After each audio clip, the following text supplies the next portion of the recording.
Hello, hello. Oh, I cannot hear you. Yes. Yeah. Hello. Yep, Hi. yep, yep. Hi. How are I you? just want to. Good, and you? Yeah, yeah, yeah, good, good. All right. I just wanted to make sure I have the right PowerPoint on. Is this the right one, JP? You I see? guess so. Yes. I think. Yeah, right? Yeah. Okay. Natalie, you might want to, because you're sharing live, right? And now people have the opportunity to already move your slides. So you might Oh, want to click on in the little menu bar. It says something make private or some. Do you see that? Or no. private view or something with private.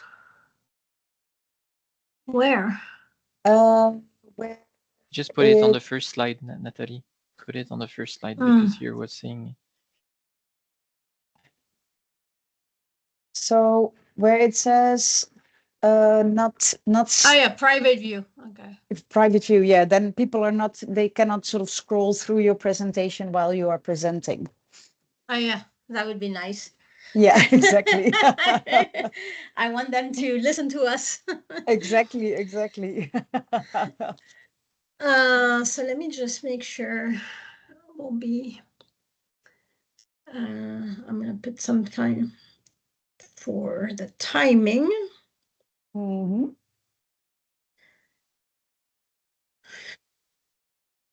Because the time up there is incorrect. Yeah, yeah. I don't know. So for us, Teams doesn't really work as a. We're still looking for a different webinar platform. How do you Um, make people pay using Team? Because nah, so some that's people, it doesn't work, yeah? yeah, no, it doesn't work. It doesn't work. And so we moved to Teams because we had that translation Mm. functionality, but also that is not the best solution. So we're waiting for, well, like Click Meeting to come up with AI generated translations, which is still sort of Mm. affordable. That's the whole thing. Mm. So we're a bit stuck. We're stuck with Teams right now, and the weird thing is that people can start the meeting, people can be there. I mean, it's yeah, it's Yeah. sometimes a little bit annoying. Let me call it like that. Mm. Yeah. So you're gonna I'm doing the poll or you're doing the poll? You're doing the poll, yeah? When I'm doing it? Or am I doing the poll? Let me see the poll.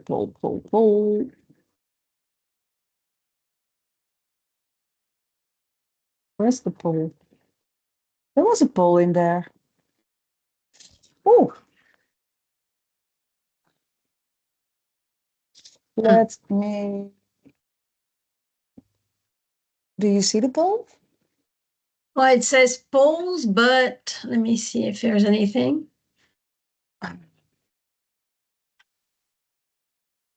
No. Okay, let me quickly add the poll. Oh, good, we Uh, checked. yeah.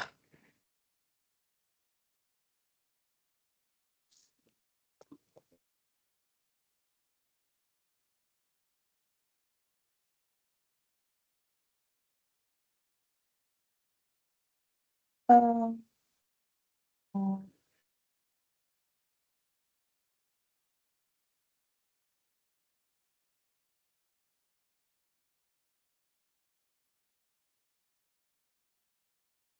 The people are already in or they're in the lobby? they're in the lobby. Okay. Because it says attendee 8 and then there says in the lobby 2. It's Okay. weird.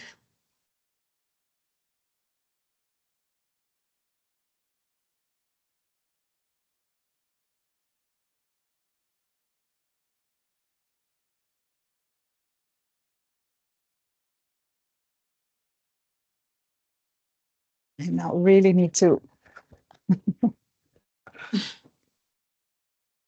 type quickly. Let me see. Um,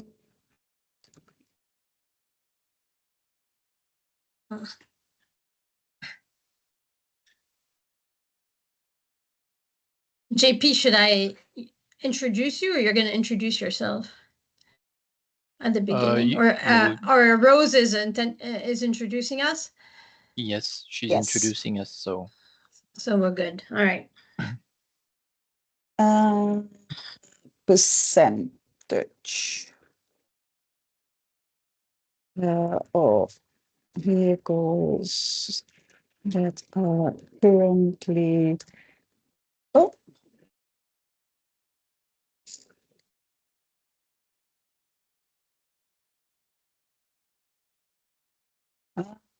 Nathalie, do you have the percentages there at hand?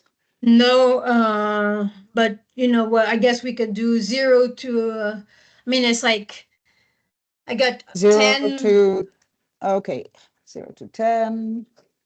Then I guess we do 11 to 25 or something, or yeah, okay. 25 to 26 to 50, and then 51, 75, above 75, let's say. Okay. It's just to get them to interact Yeah, a bit. exactly. 51 to 75. Almost there, almost there.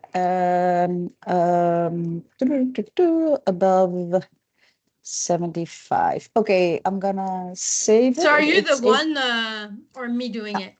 You'll do it, right? I'll do it. Yeah, I will start. Thanks. I will start it now. All right, let's go.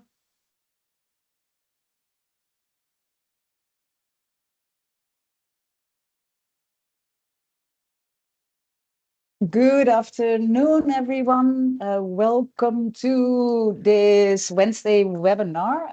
We have some people already in the webinar, but I also see that some people are joining us. So let's give it one more minute before we start. While we are waiting for other colleagues to join, please feel free, as always, to use the chat to say hi, to let us know where you're from, where you're based at the moment, so that we get a bit of an insight how many people and from which countries around the world are joining. I'm very, very happy today, not only because the sun is shining where I am at, but also because we're here with our colleagues from TGS. Nathalie and Jean-Philippe, who will talk to us about preparing vehicles for storage. We thought that, well, in this situation where maybe a lot of your programs are impacted because of the US stop working order, that this would be a good topic to discuss with all of you. Now, I'm going to hand over to Nathalie, and just for everyone to let you know that if you have any question, or if you have a comment, or if you want to participate, or if you want to respond to some of the things that have been said, please feel free to use the chat. We are with a lot of people and we don't have the opportunity to put you live on stage. So just use the chat or the Q&A, and then we will pick up your questions at the end of the session. So I will close my camera, I will close my mic, and I will hand over to Nathalie. Enjoy. All right. Hi, everyone. Really happy to be back here with you guys. So Jean-Philippe and I are going to talk to you about preparing vehicle for storage in these particular circumstances. And we'll look at what are the best tips that we could give you in such situation. So we have basically 15 minutes presentation, and then 15 minutes for some questions. So feel free to put them in the chat. We'll be happy to answer them. So this is what we'll be looking at today. First, looking a bit at assessing the need, choosing the right storage location. Then Jean-Philippe will dive into giving you some storage tips. We'll look at other tasks that need to be considered at the same time, and then what would be some next steps. So let's dive into it right now. So first, before we go right into this topic of storage, I'd like to ask you, how are funding suspensions and terminations impacting your vehicle usage? So Rose will put up a poll right now, if you can take 2 minutes to or less to answer very quickly, let's see how you're impacted. So how much are your vehicles idle at this time?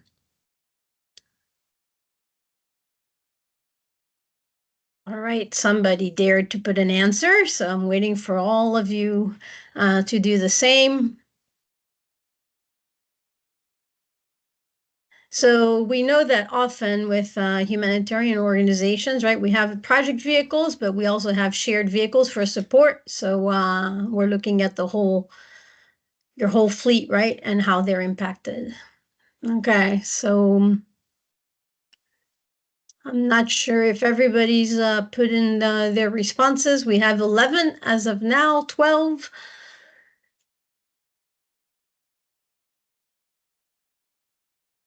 All right, so we have a quite wide range, I would say. Maybe, Rose, we put up the results. I don't know if we need to do something. Does everybody see the results? I hope so. Can you just let me know in the chat if everybody sees the results on the poll? All right. Okay. So anyway, so what I see, oh, not yet. Okay. So Rose, would you be able to show them?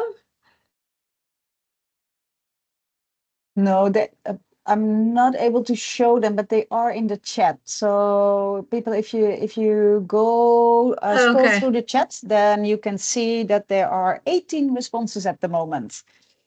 Okay, great. All right. So let me go back. So we had 18 responses and view results. All right. So about 39% are have a relatively low impact, 0 to 10%, and then quite a significant amount of you guys are between 26 and 75%, 44% of you guys. So we have quite a significant impact on your fleet. So what are your options? Well, I mean, if we're looking at the fleet holistically, you have different options, I guess.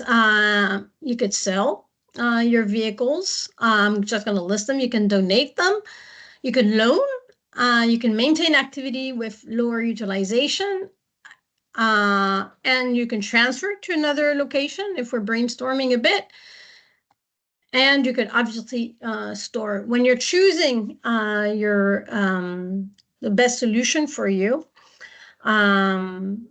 you should really be looking at, okay, how can I take this opportunity to right size? So how can I really have the right number, the right type of vehicle in the right condition? And then what would be the cost benefit of this or that the solution that you choose. But I would really like you to consider all those, looking at the TCO, looking at is it the right time to dispose some of them before just jumping into the storage solution, which we will be talking about today.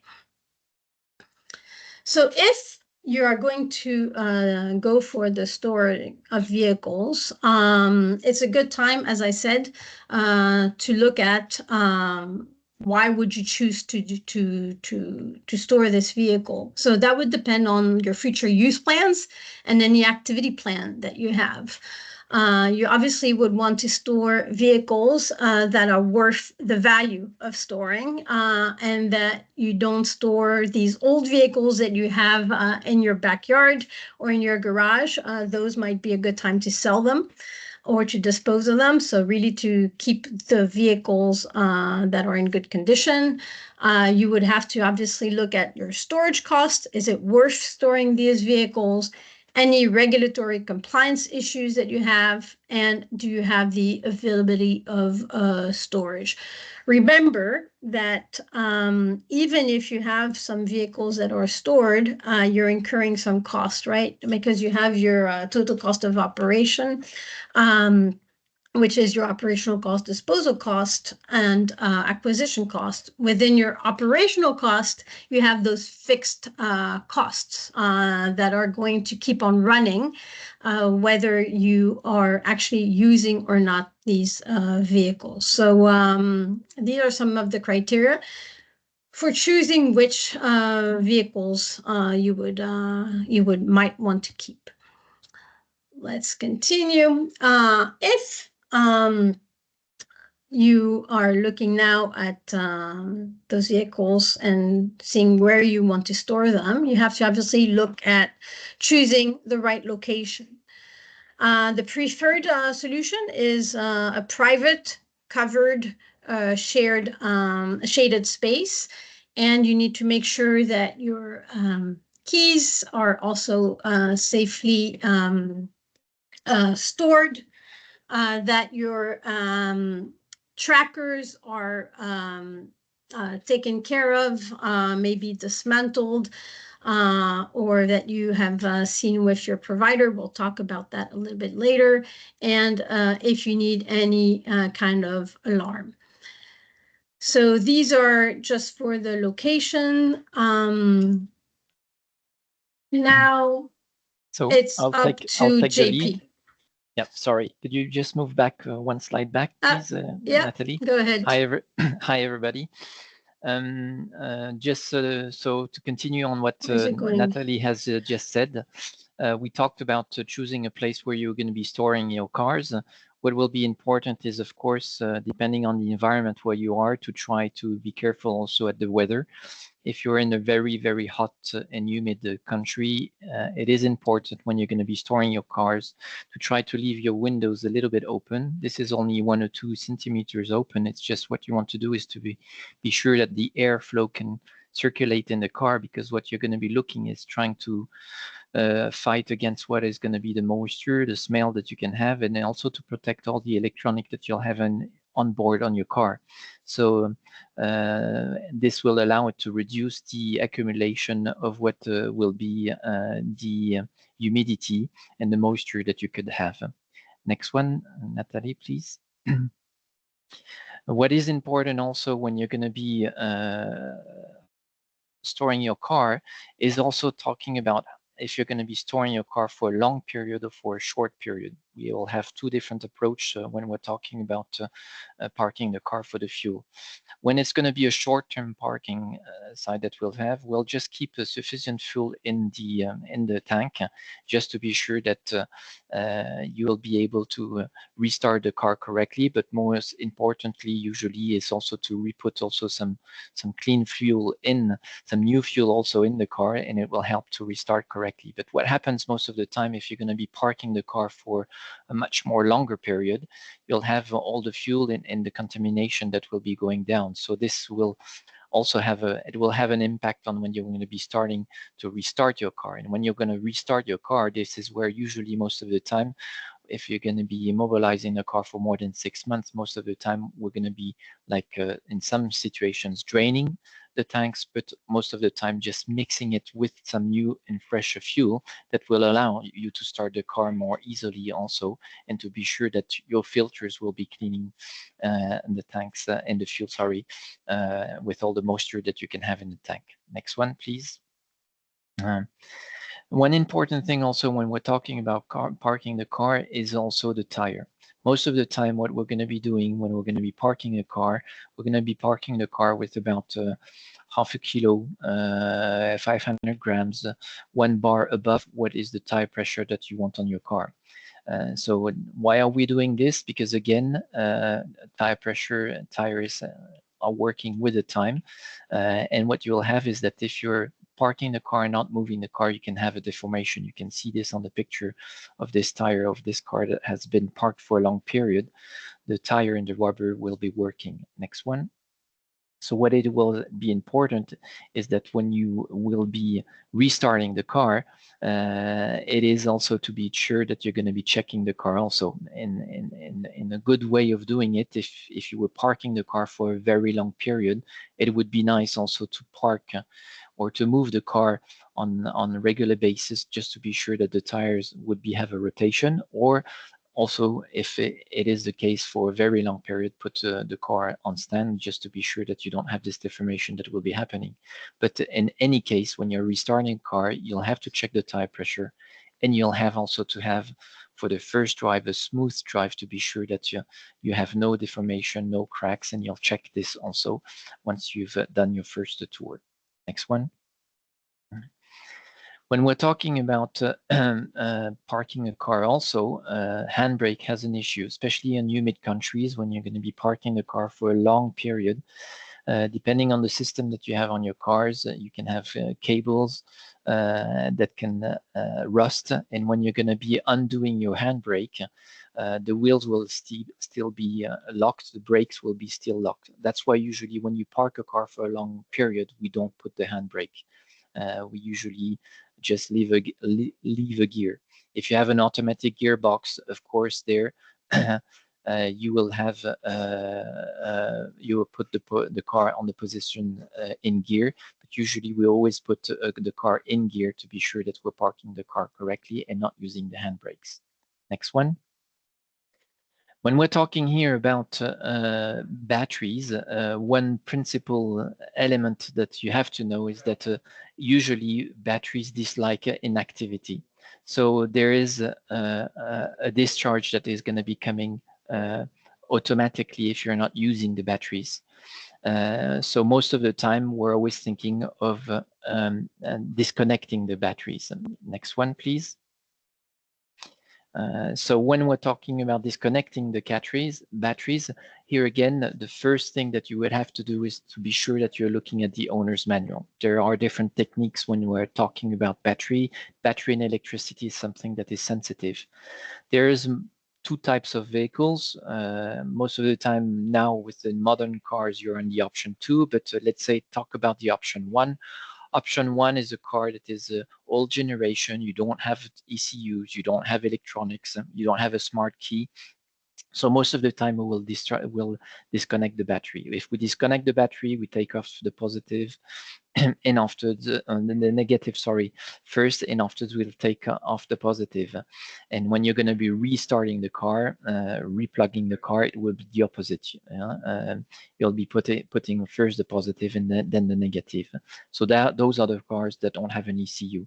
But the modern cars that you have where you have electronics, there you have to be much more careful. There it's usually where we'll be most of the time recommending to try to have the cars that will be running, do a tour with the cars to recharge the cars and the batteries correctly, or if you have a power outlet and have access to power, there are some material that you can have that can be connected to the battery that will discharge and recharge the battery correctly.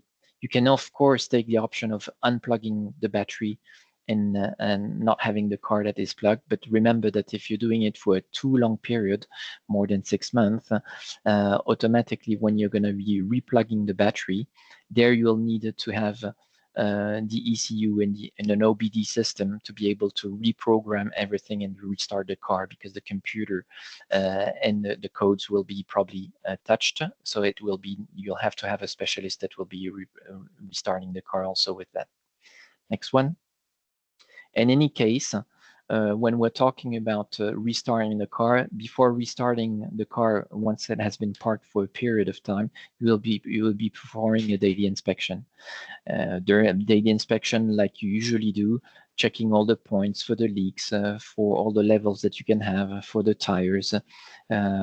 You know how to do those points. We've talked about these several times. But what is important afterwards is that when you're going to be starting the engine, you're going to be starting it gently, and you'll have let it warm gently also to see that everything is okay. And after the first drive will be also a smooth drive to be sure that you don't hear any noise or you have any defaults that you will be definitely trying to see and to select them. I hand it back to Nathalie now. You're on mute. Yeah. Hi. I was just saying thanks, JP, for all those tips. Other tasks, briefly, don't forget to make sure that you inspect and repair before storing your vehicle, and that you document whatever the condition of that vehicle is, that you take that opportunity to update all records and files, ensuring that you have everything up to date, including your fleet management system. It might be a good time also, as I mentioned earlier, to discuss with your provider for trackers, but also for insurance, if you're going to store vehicles that are not moving, and discuss with them what are their options in terms of costs and other issue that you might want to clear with them. And so all that to say that in the end, you need to create a plan. It's not as, just I park and I leave it there. You can probably find some additional resources on Fleet Forum's knowledge platform, as there were a number of documents regarding that topic from previous times.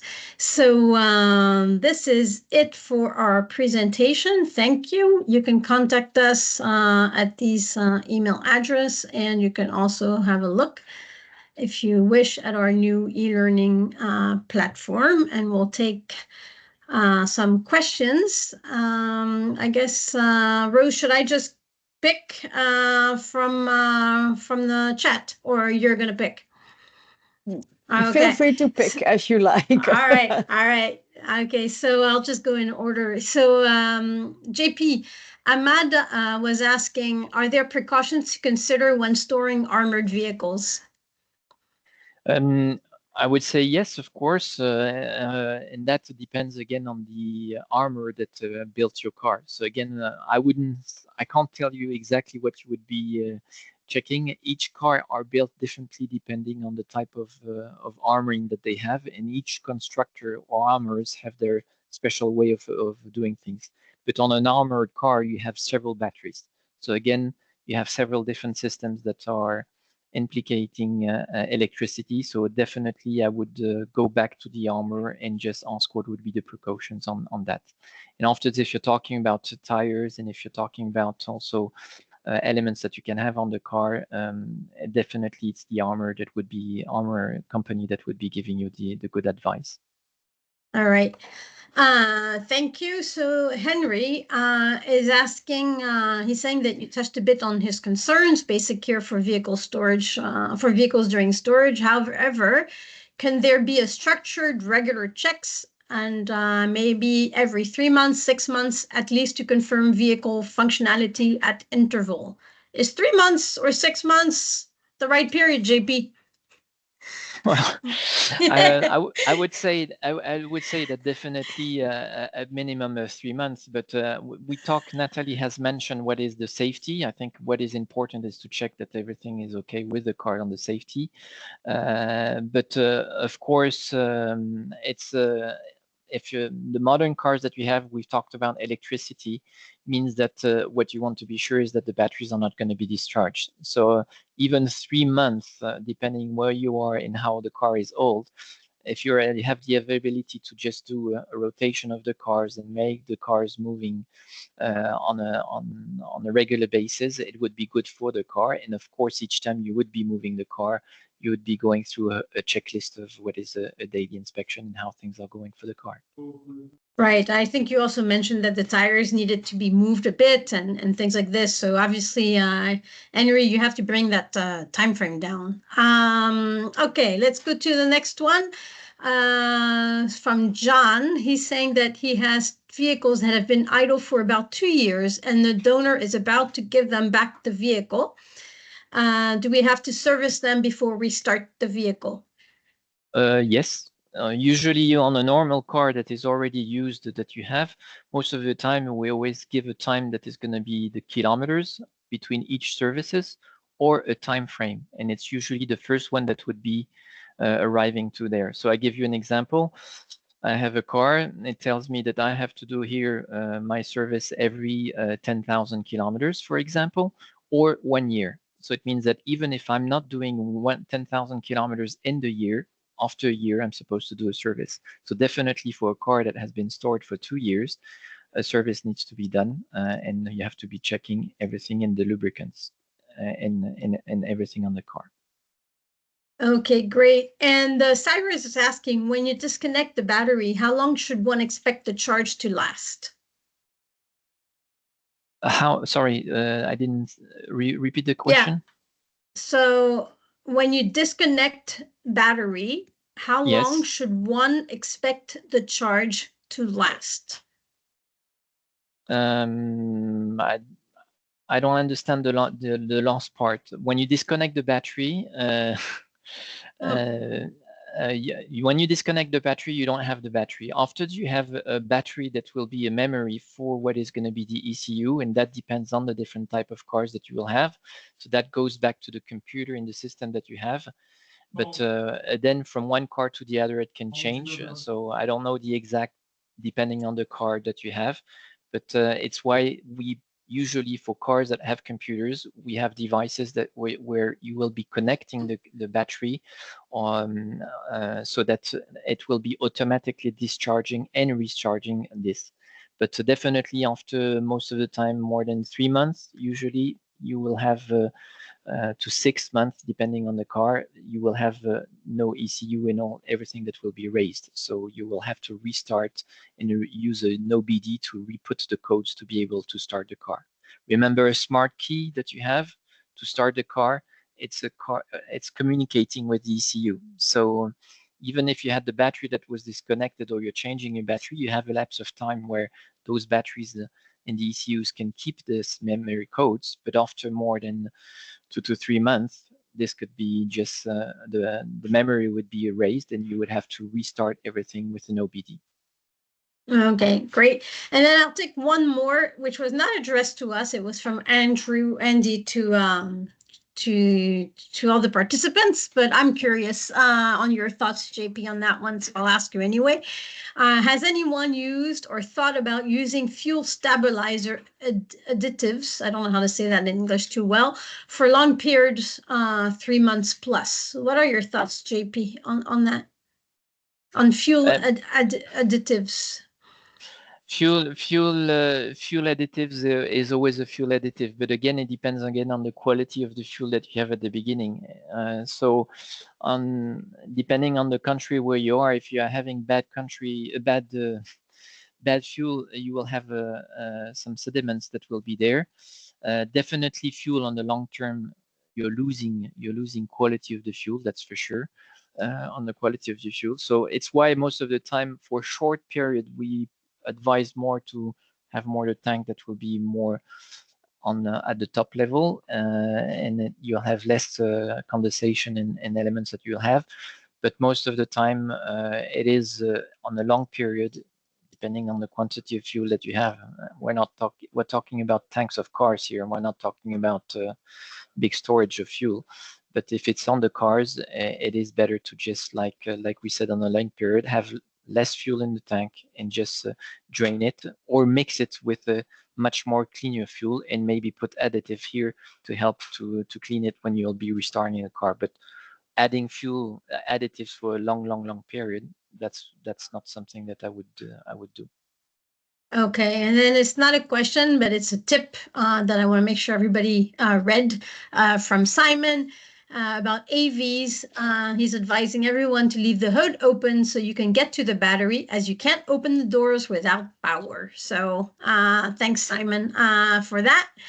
I think I got to everybody's question, unless there's a last minute one. So thanks for your time. It was nice to see you all and hear all your questions and thoughts. Don't hesitate to contact us. We'd be happy to hear from you. And Rose, I guess I'll hand it back to you. Thanks, Nathalie. You're a pro in facilitating the webinar, so well done. I would like to thank both JP and Nathalie for this very informative webinar. And I think it is, like I said at the beginning, it's an actual topic for those of you who are managing the stop working order with US8 and the the pause or the stop or the termination of your contracts. Again, thanks Nathalie, JP. See you in the next webinar, hopefully. And for all of you, keep an eye on our webinar calendar at www.fleetforum.org because we will be announcing our new webinars there, and then you can register and join us again. For now, I wish everybody a happy Wednesday afternoon or evening or morning, wherever you are in the world, and look forward to see you again. Thanks a lot. Bye-bye, Thank you. everyone. Bye. Good to see you all. Bye-bye.